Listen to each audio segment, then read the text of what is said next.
Jaime, I leave everything to you, so you can start anytime you want. Okay, let me see if I know how to how to operate this.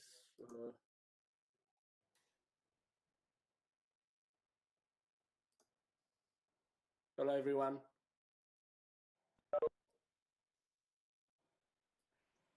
What, can you see my screen now? Or? Yes, I can.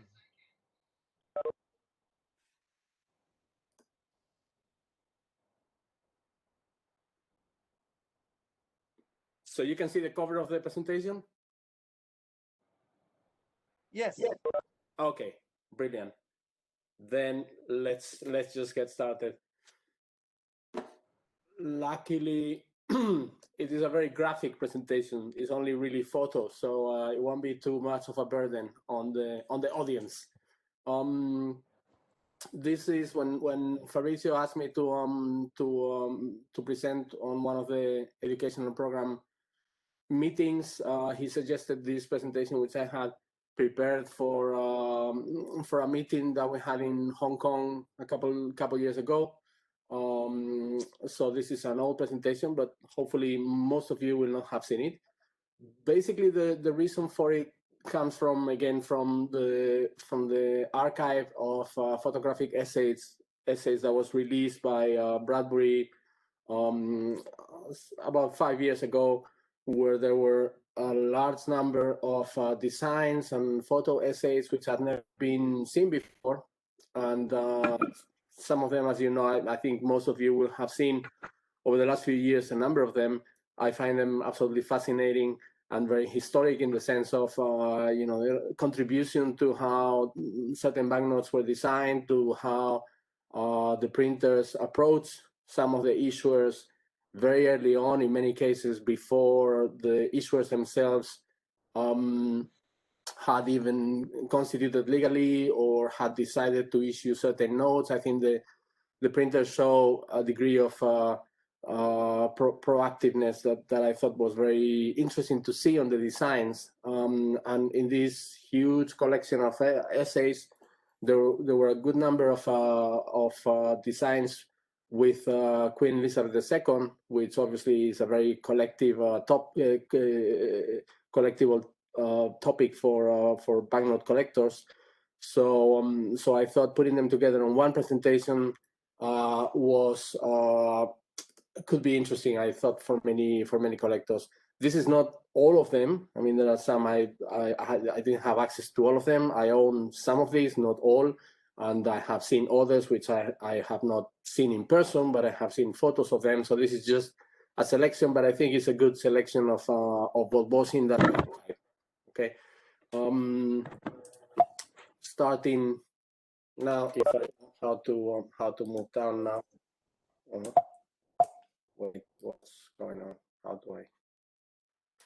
How do I go down now?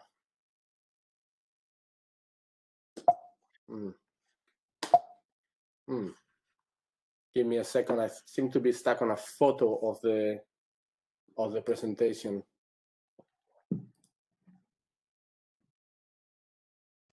Okay, there you go. You can see the screen moving, right? Yes. Okay, super. So first, a list of the issuing authorities with Queen Elizabeth portrait notes. I think this is a fairly comprehensive list, I believe. About 30 or so authorities with issued circulated banknotes, and a few others which had designs or essays or specimens in some cases that were not really issued. The ones at the bottom, like the West Indies, the very well-known Zambia Queen Elizabeth design, British Caribbean Federation, and others. So it's a pretty large sample of countries, of course, within the Commonwealth that issued notes with Queen Elizabeth portraits on them. These are some of the portraits. I take this typology from an article that Peter Sanz wrote for the IBNS Journal back in 2005. I think these are all the designs that were actually used on circulated notes. There might be one or two that have been issued since then, but I think this is the full list. Each of them has been identified by the person who did the portrait. Some of them are very well known, like the Wielding or the Anigoni portraits. Not all of those show up in the designs that I have located, but some of them do, and some variations which are not on this sample here. I mentioned already the Bradbury and De La Rue photo essay archive. I think it contained several thousand portraits, designs, essays, close to probably about 3,000 different designs. Some of them fairly spectacular, covering from very early in the 20th century, 1900, 1902, all the way to the 1970s.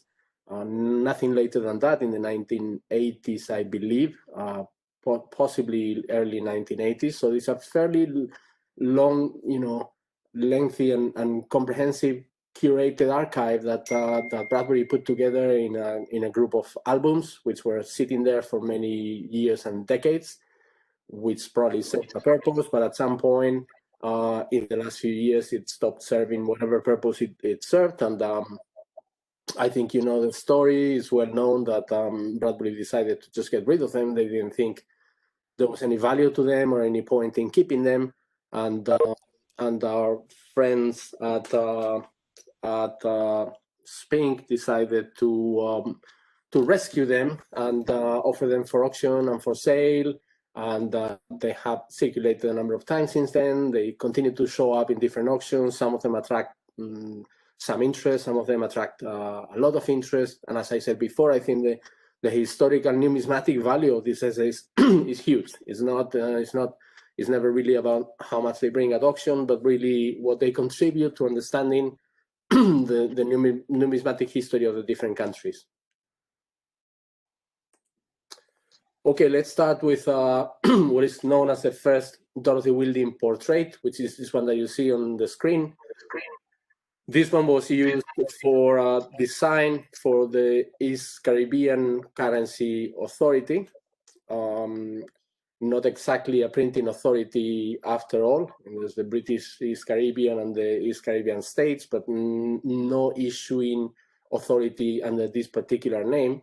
So this design is fairly unique in that sense. I don't have all the all the knowledge of what this archive looked like, and you will have seen that in some cases we have, in addition to the photographic essay like this one that you see here, the actual handmade or paste up models in color have shown up in the market. If I mentioned before, I mean, I didn't really double check, but if I said let's say 4,000 photographic essays were in the archive, my estimation is that of those, no more than a few hundred, maybe 200, had the actual paste up models on top of them. The telling element is that the ones that had them have on the photo essay some residue, like this one that you see on the screen, where the actual paste up model was stuck on top of the photographic essay and then was removed, I presume in most cases possibly by the auction house to sell them separately. So in this case, I have seen this paste up model for this particular essay that was sold at auction a few years back. And all that was, so there were two essays, if you will, the actual one with the paste up elements on top of it in color, and then what was underneath this photographic essay that was left, okay? This is from 1964. I haven't really, I think the interesting thing is to pick each one of these and see where they fit. I've done this for a few countries and for a few essays, and I published a couple of articles on them, and I will continue to publish if I get the time, because the interesting thing is to see, what was happening in the East Caribbean in July 1964, to see where this fits, and whether this was prior to a particular set of issued notes, to do some research on them. Okay, we have here a number of things to research on. Of course, the portrait, the issuing authority, director, chairman of the authority, what was going on, and to come up to fit this into the whole history of the East Caribbean issuance of banknotes. Okay, that's the research that is really worth doing. But today I'm only going to really show the portraits and not a lot more. Same portrait is used on a large number of these essays. This one is for the Central Bank of Trinidad and Tobago. This one is dated 1963. Again, probably before the actual set of banknotes was issued, which I believe was in 1963 as well. But this must have been part of the designs that were considered by the authority and by the printers as possible designs for that first issue of Queen Elizabeth notes. Again, the other aspect which I find, of course, very, very important and very fascinating is when you have a number of different designs dated differently, and you can then put together a whole history of what was going on when Bradbury approached, for example, Trinidad and Tobago, or Trinidad and Tobago approached Bradbury. Some of these essays are labeled as essay A, B, C, or just from the date, you can see what was, how the thinking about what the banknotes should represent was evolving at the time, okay? So you will see some that have portraits, some that don't have portraits, some that have smaller portraits, different variations within normally a space of a few months, 3, 4, 5 months, 6 months, 1 year, where there was probably some back and forth between Bradbury and the central bank to see, what was the final design. Some of them have comments on the sides, which are very interesting to read, to see, what each of them was thinking. Of course, this is all very incomplete, and it's just a dream for all of us in the ABNS and interested in banknotes to one day piece it all together. Unfortunately, the records are very scarce, and it's very difficult to access the full record of what those discussions look like. So when I see, for example, some documents coming out from the archive that describe the process of selecting a particular banknote, I think is really very fascinating to piece it all together, right? Okay, next, on the same portrait, we're gonna stay on the same portrait. Quite a few essays. This is again for the Central Bank of Trinidad and Tobago, again dated 1963, but this is a $1. Nice portrait, very peculiar. I think, sorry, nice design. You see, the portrait is more towards the center, which is fairly unusual. I think this note would have been pretty, but probably not the most orthodox design. I think with the serial number at the top, on top of the head of Queen Elizabeth. But again, very interesting to see what was going on, how they went about designing these things. This one, I think you can look at this from an aesthetic, from a purely design point of view as well. I mean, and critique it from that point of view. As I mentioned, having, for example, the serial number there at the top, on top of the Queen's head, doesn't look great. Having Trinidad and Tobago on a very heavy background doesn't look great. You cannot really see or read the issuer. So so that's another angle to look at these things from. The purely aesthetic, purely design elements of the banknote. So I hope you agree. These are all fairly fascinating and interesting to look at. Same. Sorry, this is the what is known as the second Dorothy Wielding portrait. Came a bit later. This is designed for the Bahamas government from 1965. Again, prior to the first issue of Bahamas government Queen Elizabeth notes, and probably part of the decision process on what to show on those banknotes. Sometimes, of course, the actual banknotes were printed, the circulated banknotes were printed by a different printer. Of course, in this whole design process and discussions between Bradbury and the issuers, they were not the only ones in the game. There were other printers as well. Sometimes they won the contract, sometimes they lost the contracts, but they competed against other printers. And you know, in some cases you can see that probably the instructions came from the issuer, because all of the printers are using similar elements. So I suppose, for example, the printer gave them the issuer, the issuing authority gave the printers some sort of guidance on what they wanted on the banknotes, because you can see this is not the case here. I'm just saying in general. You can see, for example, that Bradbury or other printers, A, B, and C, or whoever it was, had the same elements thrown on the paper differently. So, for example, they will have this bird in the middle and the portrait of the queen and something else, and they are disposed on the design on the essay differently. So clearly, those came from the issuer who wanted to have those elements. In other cases, you have a lot more variations, so probably they were given more you know, of a free hand in what to actually put on the banknote, because the competing designs that we can see from the different printers are quite different looks. Okay. Continuing with the same design, the second Dorothy Wielding. This is a British Caribbean Federation design or essay from 1956. Again, here you can see the residue on top. This was, you know,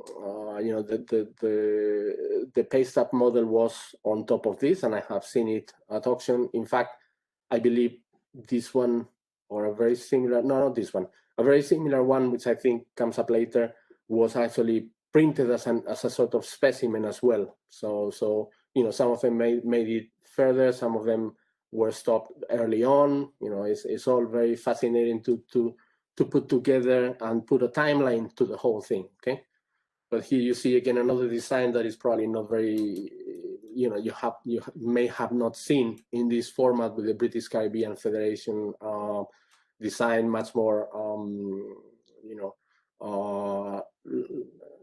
narrower or you know, shorter in length than the one that was actually printed in the end.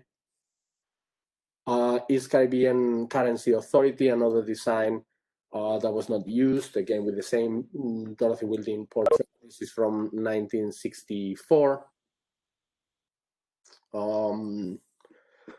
This West Indies Currency Board, you can see again this already will be you know, very good material to write an article or think of doing further research, as we have here within a few years 3 different issuing authorities for the same territory. Now, the British Caribbean Federation, then we have the East Caribbean Currency Authority, and then we have the West Indies Currency Board.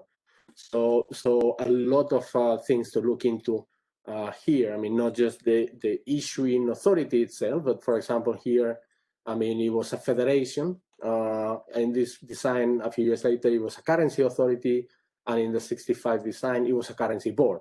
So clearly this has some economic angle as well as to what those authorities, you know, what the different powers were and how they were constituted and designed to take care of the monetary policy of the federation, of the region, of the printing of this economic area, right?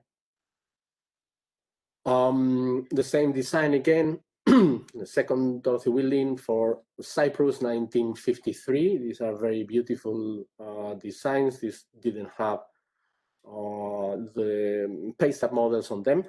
So this is all we have of this particular design, which is very pretty, 1953. And there's a this is a fairly complete design as well. Obviously, 1953, 1 year after the coronation of the Queen. This has the signature. This is fairly complete in terms the suggested watermark, which is actually printed on top. It's not obviously a watermark, but it's a fairly, I think, probably this was close to being accepted as a design because it shows a degree of completion which is pretty high with the commissioner signature, etc. With the same portrait for the same issuer, the 500 mils design, 1953, beautiful designs, really very attractive, I think. A £1, more similar to the one that was actually used than the others. These are more different than the actual final product. This one is a bit more similar, but again, shows some differences with the ones that were used. And a £5, which is also very attractive with the same design. This is the second one that is closer to the one that was actually issued. If you remember what the issued note looks like, this one is a lot closer to this one than to this one. Again, just from a purely design aesthetic point of view, I mean, it's worth really comparing the two, seeing, you know, what these guys were thinking. I mean, where to put the different denominations, where to put the signature, what typeface to use, how to collect and collate all the different design elements into something that might look attractive to the issuer. On the same portrait for East Africa Currency Board, this is from 1954. Another very beautiful design with some mountains here, which I don't know what they are. I was going to speculate, but I better not. Something for everyone to look at themselves, with an issuing agency or city of Nairobi. And yeah, this is from a different group of essays. There were a couple of different groups of essays. The ones that I showed before in general are from those albums that I mentioned before. Other group of essays like this one came in rolls with a different seal on the back, saying from the photographic archive of Thomas de Rue. And you know, I think they came out a bit later. Another essay from the same group, again 1954, with the same portrait, East Africa Currency Board. This is for 10 shillings. And one more from the same group, 100 shillings. Very beautiful design, with some boats here. This is design also from De La Rue for the $1 Queen Elizabeth 1955. Similar but different from the one that was issued for several years in Hong Kong. This was, I think, auctioned in Hong Kong a few years back. Still on the same portrait, second Dorothy Wielding, some designs for Mauritius. I think here I show a few of the elements of this, you know, design process that I mentioned before. This is 5 rupee, which you can compare with the actual issued note here. You can see that the portrait is the same portrait, but is taken slightly differently. They decided probably that showing so much of the neck and the necklace was a bit too much, so they decided to cut it and reduce the size of the portrait. In terms of the other elements, you can see that the actual note has this particular mountain by the sea or by the port, which is different from the one used here. It has some boats on it, and it's also separated by this element in the middle with this design element versus the one proposed initially, where the mountain was closer to the portrait. Now the something. Now for the 25 rupee of the same, you can see again, compare the design that was proposed in 1953 versus the actual issued note. Here they went the other way. They thought that having this building in the middle, separating the watermark and the portrait was more appropriate than having them than having it underneath the watermark, as was proposed by this early design. Now here for the 1,000 rupee that was not circulated in any quantity, you can see here, for example, the page of the album shows proposed design with some elements on it, including this little waterfall in the middle, and also next to it another suggestion, which is this building that we saw before in the 25. So this is very common. They propose different elements for the different denominations, and then the issue decides that the elements go better with a different denomination. So here you see they suggested to use this watermark, but on the actual printed note, they went with the same building that was used on the 25, which they had suggested as an alternative on this page, but probably Bradbury thought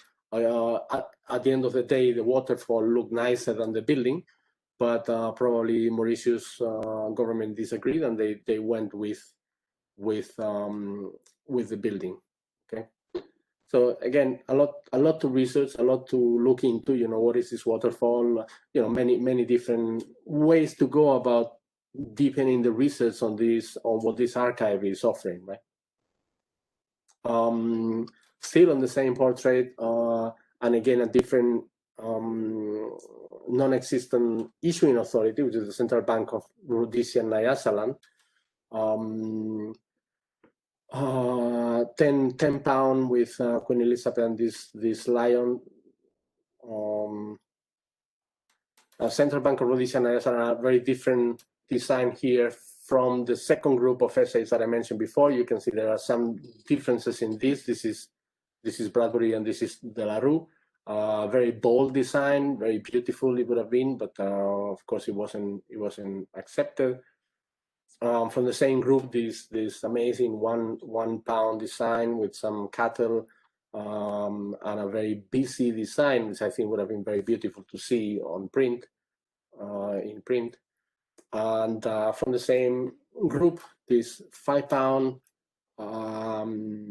which has some of the elements of the actual printed note, but it's really very different with the tree at the left, and a portrait which I call here modified Dorothy Wielding. It's really quite different. May have nothing to do with the Dorothy Wielding indeed. And the Queen, this design was never used. This portrait was never used. The Queen looks a bit mean here, I think. So I can see why probably they thought it was not appropriate to use this portrait. But I think it's quite interesting, this portrait. You can see it a bit bigger here. Okay, now a few of the famous Antigone portrait. This is a design for Jamaica for a 1 pound using Antigone, very early stage design from Bradbury. Again, interesting to piece it all together. On a separate presentation, which I also gave in Hong Kong, I do a bit of walk through all the different stages of the designs, from painted or drawn designs like this to paste up models, essays, specimens, color trials, to cover all the different types of stages of the design, which I think is also quite interesting. This would have been very early on, but again, you can see that they were clearly using the Antigone portrait. This is probably a much more advanced stage of the same design. You can see that most of the elements remain in place, but is produced already in a banknote format. But again, one that was not in the end used by the Central Bank of Jamaica. This was provided in 1960. More Antigone from the Bank of Southern Rhodesia that didn't issue notes under this name, and You can see a 10 shilling in two different formats with the Antigone portrait, one more traditional, the one at the top, and one where they selected more just the head of the queen on a white background at the bottom. Again, just to provide, they were trying to provide different alternatives to the issuer to decide which one they thought looked better. In the end, none of this was used for Southern Rhodesia, but a very similar one was used for Rhodesia. And the £1 again with the two different designs with more separate watermark area and more clear portrait area versus one more integrated at the bottom. And similar for the £5.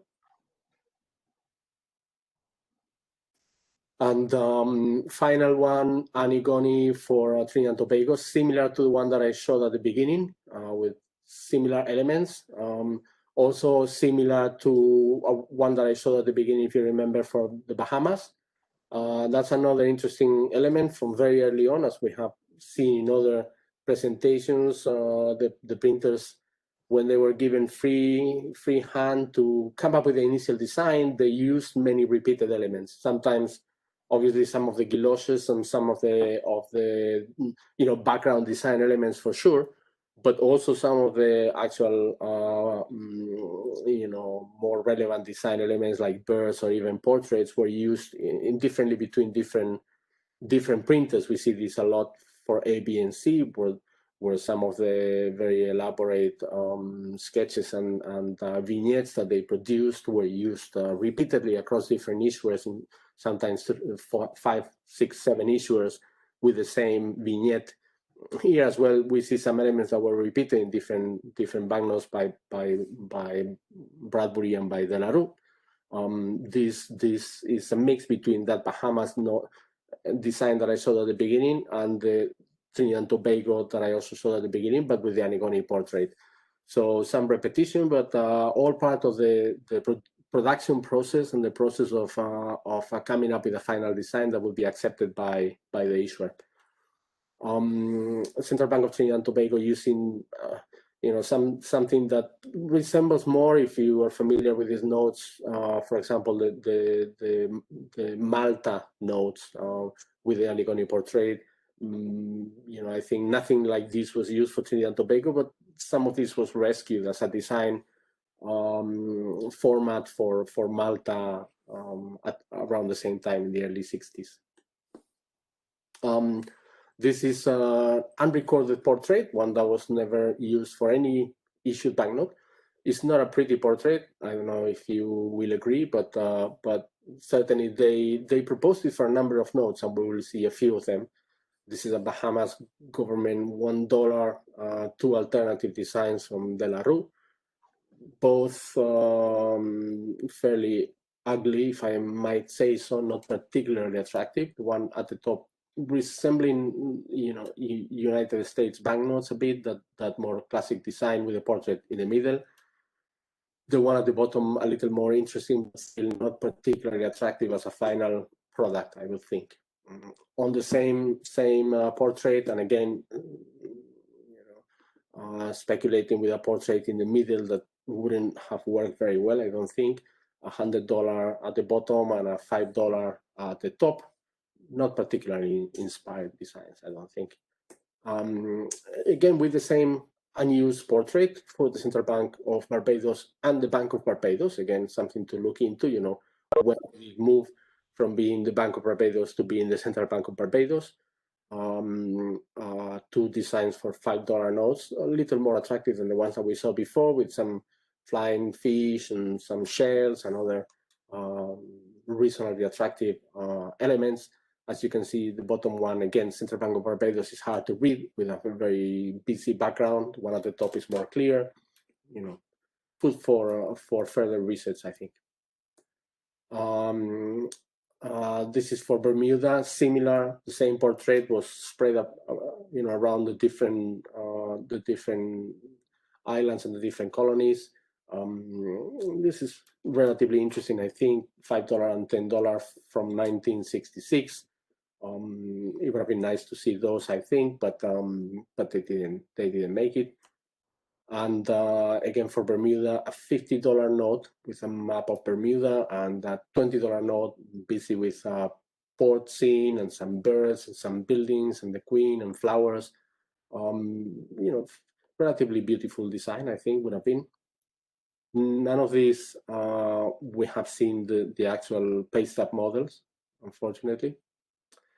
Bank of Jamaica, some more speculative designs at the top, very striking and unusual design with that sort of face type for the Bank of Jamaica letters and the portrait at the right on a dark background.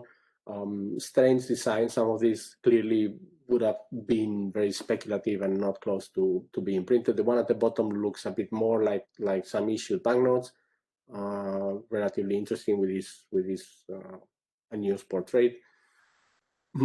More clear designs for Bank of Jamaica banknotes from still 1966, $2 and $10. And this Mauritius design, we have seen a paste up model similar to this, not this one in particular, not with this portrait. This is for a 25 rupee, 1966, and very different from the one that was used in the end, but still nice to see. For Southern Rhodesia, another different design of a £5 with this particular portrait, dated 1963. And for Trinidad and Tobago, one more with again this portrait from 1968. Okay, I think this is the last slide in my presentation. Let me just see if I manage to stop sharing. It's okay, Jaime. You just can leave the title on and we can pass into the Q&A. Okay. I'll try to unmute everyone and let's see if the situation remains calm. No riots, please.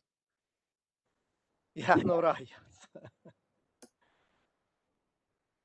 And if anyone wish to, sorry, Jaime, I think you are the host now because you arrived after me. Can you click on unmute all? Oh yeah. Let me see. Few open participants. Yes. Participant. Okay. Can I ask a question? Yes, of course. Hello, everybody. Good to see some familiar faces on my. I'm doing this on my phone, so you're all absolutely tiny. Jaime, great to see you. Great to see you on your tropical island there. My question is, those Bradbury photographic essays, did you ever see any from the Isle of Man? Because they used different portraits of the Queen on their notes, and Bradbury's produced the earlier ones, certainly for the Isle of Man. Yeah, no, I have not seen any for the Isle of Man, but as you know, the way these were put in the market, if you will, early on, some of them were put on auctions just to test the waters, I think, by Sping. Some of them were offered to different people who were clearly interested in those countries. So I have not seen all of them. I know there were some for the UK and for Scotland, for example, that I have not seen. I was not particularly interested in those. So I'm not saying that there weren't any, but I haven't seen any. I can check because I have some records of what was around, but I haven't seen any from Isle of Man, no. Okay.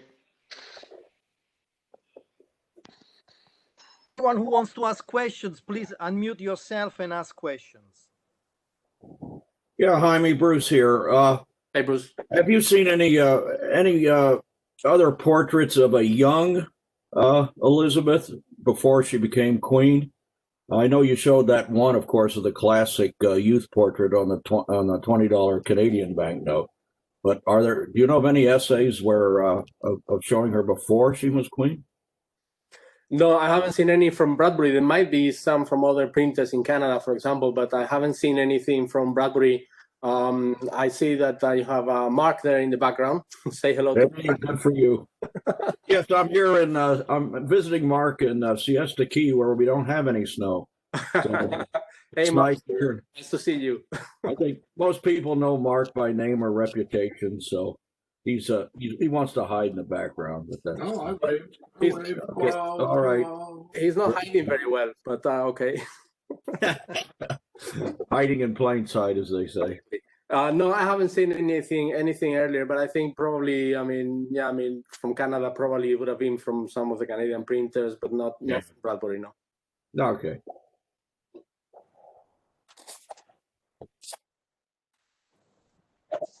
Jaime, hi, Happy New Year to you and everyone else. I saw you showed a couple with Cyprus, which were more or less complete, which is very unusual for photographic essays. Do you know of any others that exist like that, where they're more complete, even with a signature? Or this is just what you know about at the moment?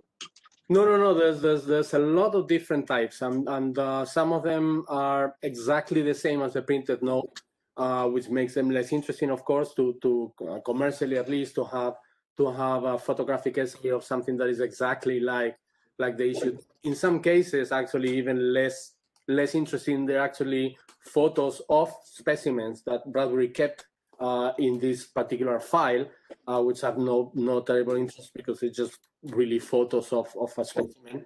But there's a lot of different stages from very early on to pretty much complete. I think it's particularly interesting the ones that are very close to a final product, as you say, for the Cyprus, but were not used because clearly those made it very far in the discussion with the printer, but in the end they were not adopted. Some of them because an alternative was chosen, some of them because an alternative printer was chosen or contracted in the end, some of them because the actual printing or issuing authority didn't happen, didn't come to was not established or anything like that. So there's really a lot of research, particularly on this timeline from day one, where in some cases I'm writing what I've been writing for months, a little article on Biafra, the African country, and on those you can see how clearly the printers, pulled the trigger very early on when they were, at the beginning of a war with Nigeria. It was still, not clear that this country was going to ever exist, and they speculated with a particular printing or issuing authority, and then they changed that to another one, and then to another one.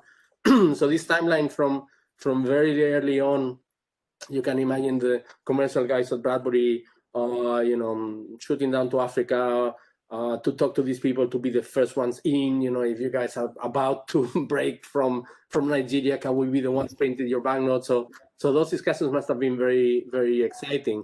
And then all the way to the final product, and in some cases, like you say, getting very close to an actual note that you could see in print, but not making it to the actual process, to the actual printing.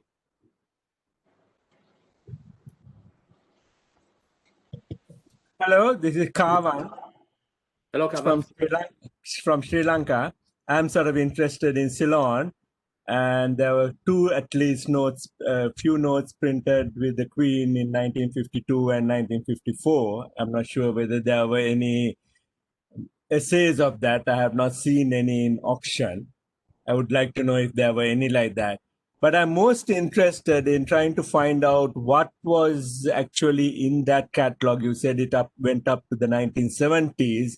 Bradbury was sort of bought over in 1986 by Thomas de Larue. So I presume there were records all the way up to about 1979. I'm interested in 1979 to find out who did the beautiful set of notes for Sri Lanka in 1979, and where do you think I can find that information, because Bradbury is sort of closed up.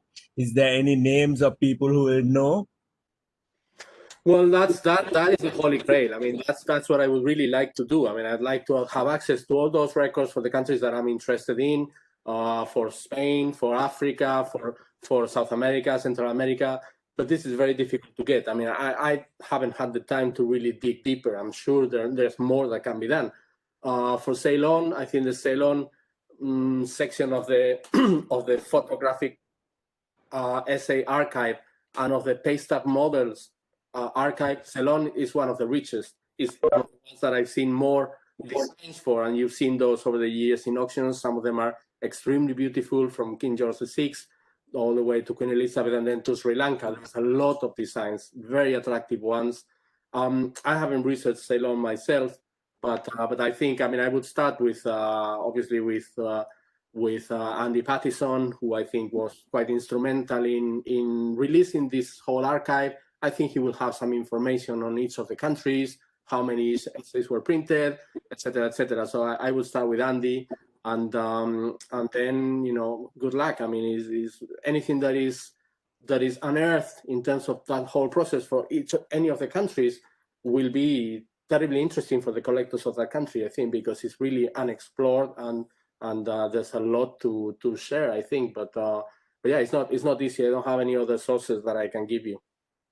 So that is in Spinks and contact Spinks or what? Well, Andy Pattison is now at DNW in London. I would contact him. I think the folks at Spink probably have some you know, records of this as well. But I think Andy probably would be my starting point to dig up the basic information on what was available from the archive. And I think if you look at you know, the auction catalogs from Spink, you will see that many Sri Lanka essays, photographic essays, paste-up models, different models were sold over the years, because I think probably Ceylon, Sri Lanka would be top 2 or 3 in terms of richness of the archive, I think. I have actually collected about 100 from the auctions and put it up together in my website. Yeah. So I think I'd like to know what more was there, which may have been sold on private sale. So I guess I can contact and find that out. Cavan, if I may add to Jaime, it may worth also to try with De La Rue. Before COVID, De La Rue had an official archivist. I can't remember her name. It's a lady. And it may worth to try to contact her and ask any information, whether she has any information pre-De La Rue. Maybe, Pam, do you know this lady?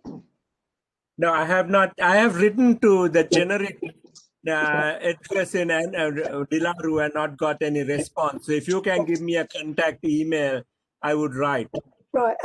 Can I just say, Cavan, it was Georgie Salzado, but she was actually on loan to De La Rue, so she's actually left. I don't know who the archivist, well, I might know who the archivist is now, so if you drop me an email and I will see what name I have.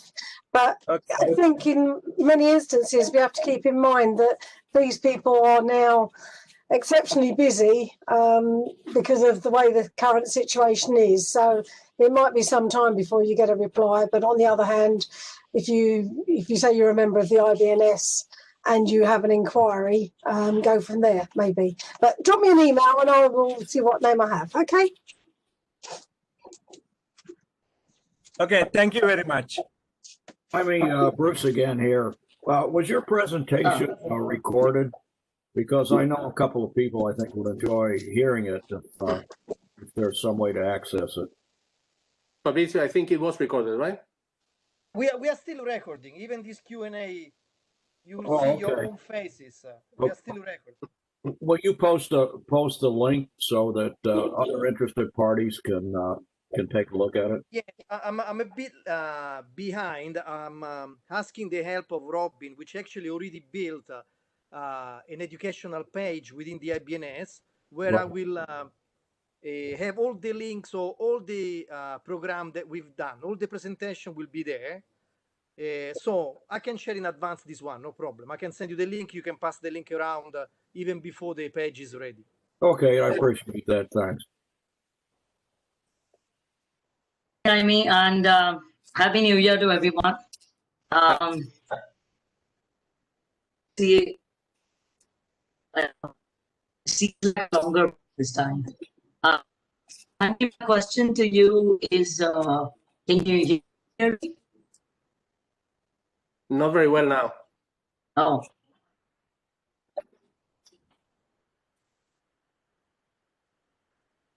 Hang on. Let me put my question in the chat window, perhaps. Okay, just in case, yeah.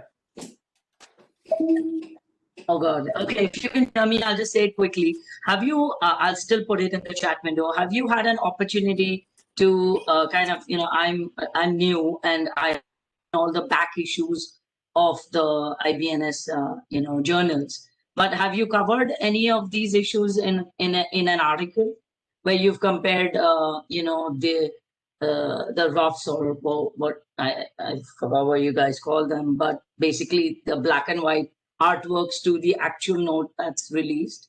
Have you written anything that I could refer to?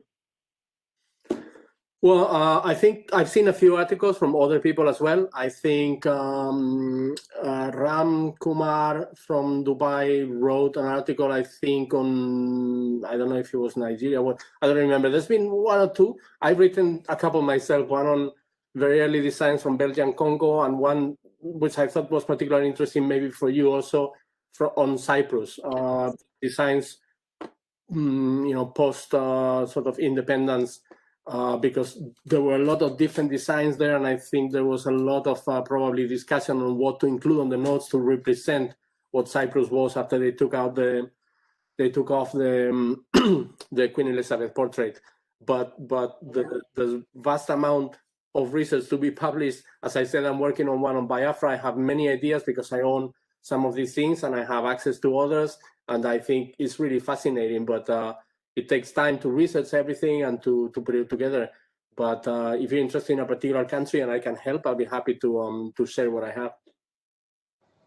Okay, no, I was actually just looking at it that, when it comes from a design board or kind of like a little storyboard, how does it finally make it as a final product? I was looking at it more from how a product is actually designed rather than just the currency note. So yeah, just the evolution. Yeah, for sure. That is another way to go about this. I know you're very interested in that, and I think I would love to read more about that myself. I wish I had the time to write it, but I think that is really interesting to pick one, maybe just one particular note and see how it goes from zero to print. I think that would be really, really interesting. On a side note, if I remember correctly, from India, this is not your question, of course, but from India there was only one essay, one photographic essay in the archive, but it had Dorothy on it. So when it was auctioned, it brought a really high price. That one, that was the one and only from India. But yeah, I agree. Sorry to interrupt. I actually have a copy of that photographic essay because the collector, Mr. Kishore Junjunwala, I met him personally. He lives in Mumbai. And I was actually helping him develop his website, his personal site, and he shared that essay with me. It's really gorgeous. So if I get a chance, I will share it with all of you. I just need to make sure I get a permission from him to share it with you guys. But it's a really beautiful one of Gandhi. Thank you. Thanks. Thank you.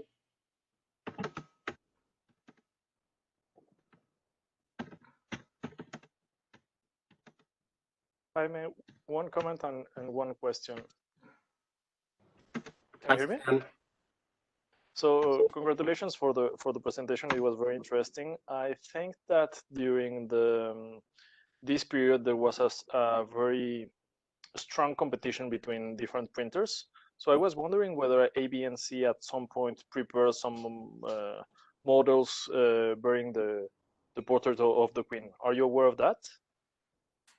I'm not aware of any Queen Elizabeth portraits from ABNC myself.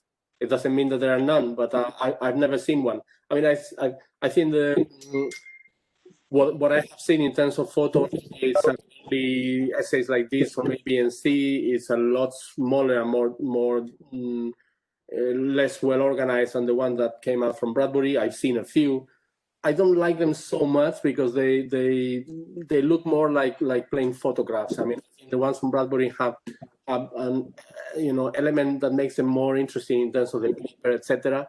But I've seen quite a few from AB&C and some which are comparable. For example, for countries like Ecuador or El Salvador, I have seen, like I mentioned before, similar proposals from AB&C and from Bradbury with similar elements, but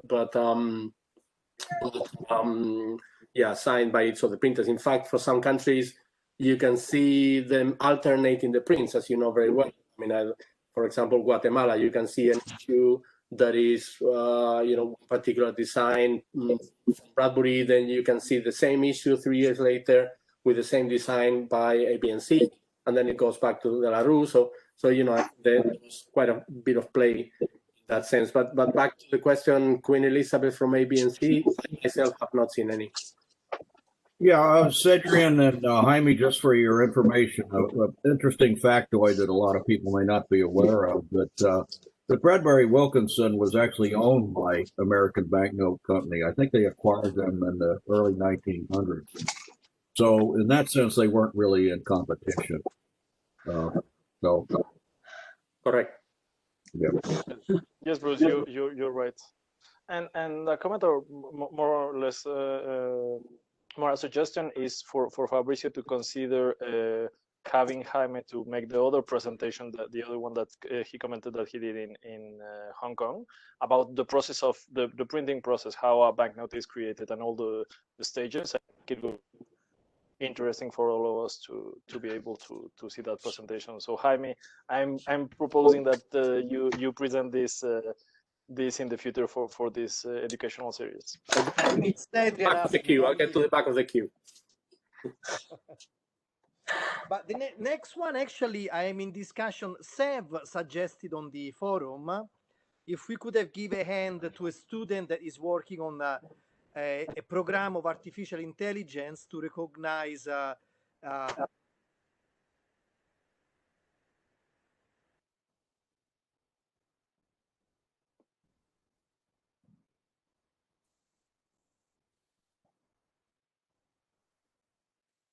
We lost Fabricio.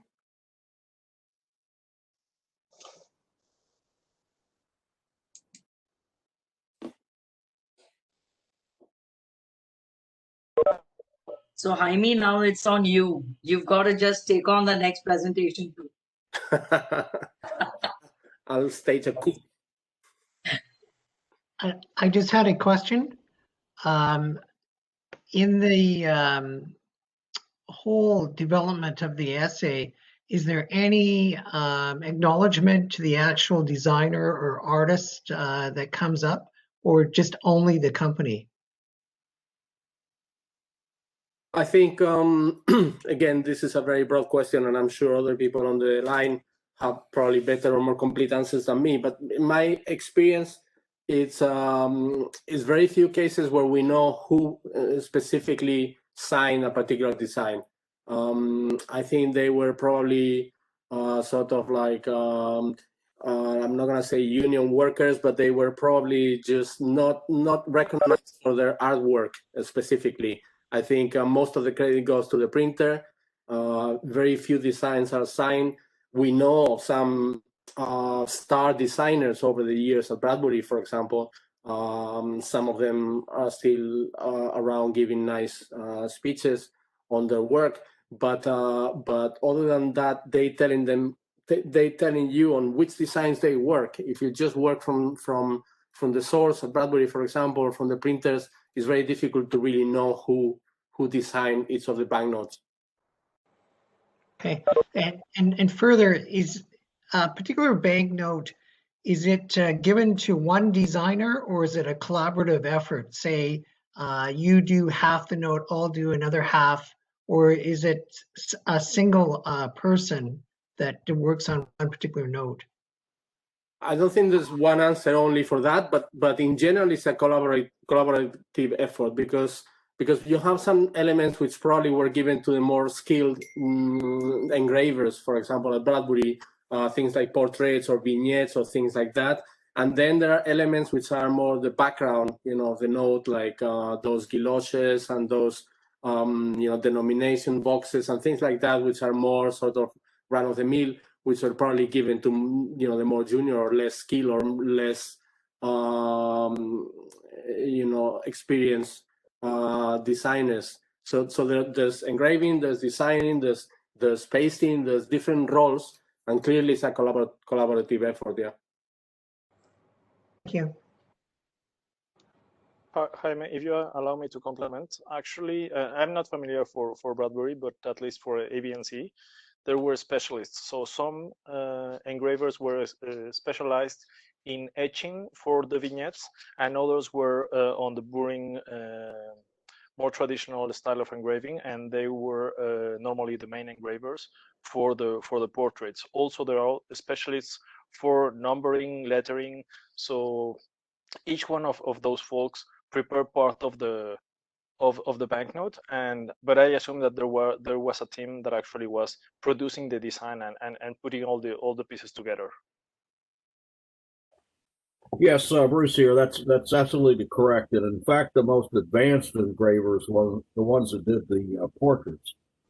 And I think it was typically a 10-year apprenticeship before the engravers were allowed to do portraits independently. So it's the work is very much divided, as several of you have said. That is correct.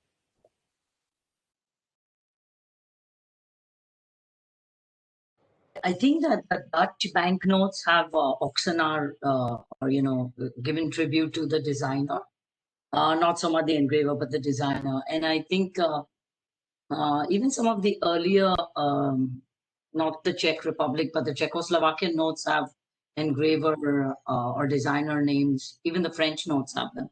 So I guess they must be the lead engravers, or like Bruce said that maybe it was the main guy who did the central theme or the main image. But they have been recognized. Of course, I think more the banknote producing companies are recognized more, and De La Rue is making it, and I think that's only fair that they are mentioning that the note has been made by them, because I guess they own that part of the artwork or the design. I think it's only fair, kind of like how a painter would sign his work, I mean, it's fair. That's true. That makes a lot of sense. I mean, I think I was thinking more of the big printers like ABNC or Bradbury, where I think the engravers and the designers are more in the background. Clearly, certainly, for example, Bank of France, they do identify the designers, they identify the engravers, everybody on the note itself. For example, Georges Duval, who's a very famous designer of French banknotes, also designed banknotes for Romania, for Yugoslavia, for a number of different countries. He always signs the banknotes at the bottom. So that's true. I mean, I think it's more the case. If I think about it, for the national printers, for example, the National Printing Company in Spain, you also know who designed the banknotes, very famous designers at the time. But I think for ABNC, Bradbury, it's more difficult to know who in that chain was responsible for what. Yeah, apropos of this discussion, Hessler had published a couple of classic works on banknote engravers, designers, etc. And the original one was, of course, The Engraver's Line, I believe was the title of it. And it's focused on U.S. Banknotes. But he also later published one on international banknote engravers. So that's something, if you're interested in the subject, that's a good place to start, because he identifies an awful lot of people that actually were responsible for the engraving. There we go. That's his classic work for U.S. that we see on the screen down there. This is the book, but you're right, Bruce. It's more to do with the ABNC, the engravers. So yeah. But his international volume, this one focuses, of course, mainly on U.S. notes. But he did publish a later, I forget the title, International Engraver's Line or something along those lines. And that's a volume people, and I think you can still acquire that one. The original Engraver's Line book is very hard to find now. It's been out of print for a long time, and it's quite expensive if it ever comes on the market. But the international version, I think, is is Cedrian more accessible. is showing that one on the screen. Yeah, very good. Okay. Cedrian, if you say a word, we will see it bigger. Sorry? Say something. Yeah, okay. Can you see now the book? Yeah, International Engravers Line, of course. Yeah. This one is very, very interesting for non-US banknotes. Although the other book, the one that Rukmini showed, actually do have some international banknotes or non-US banknotes produced by US engravers.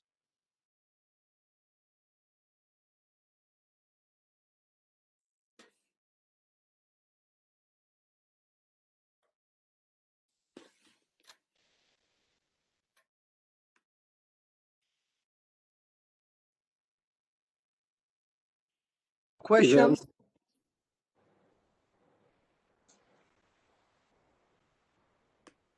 Seems not. Anyway, before my line drops, so I was just advising everyone that I'm discussing with this young chap, with these students, if he's willing to have a session with all of us, trying to explain his project in using artificial intelligence for collecting, to recognize collections, and as well he would like to have feedback from us. So I'm still discussing, and I don't know exactly what he's looking for, but I hope to see you all if this will go ahead, so that we can give our feedback and he can learn more from us as a collectors. I think he will really appreciate as a student to hear from all of us. So I will share on the forum eventually how it goes on. Great. Sounds interesting.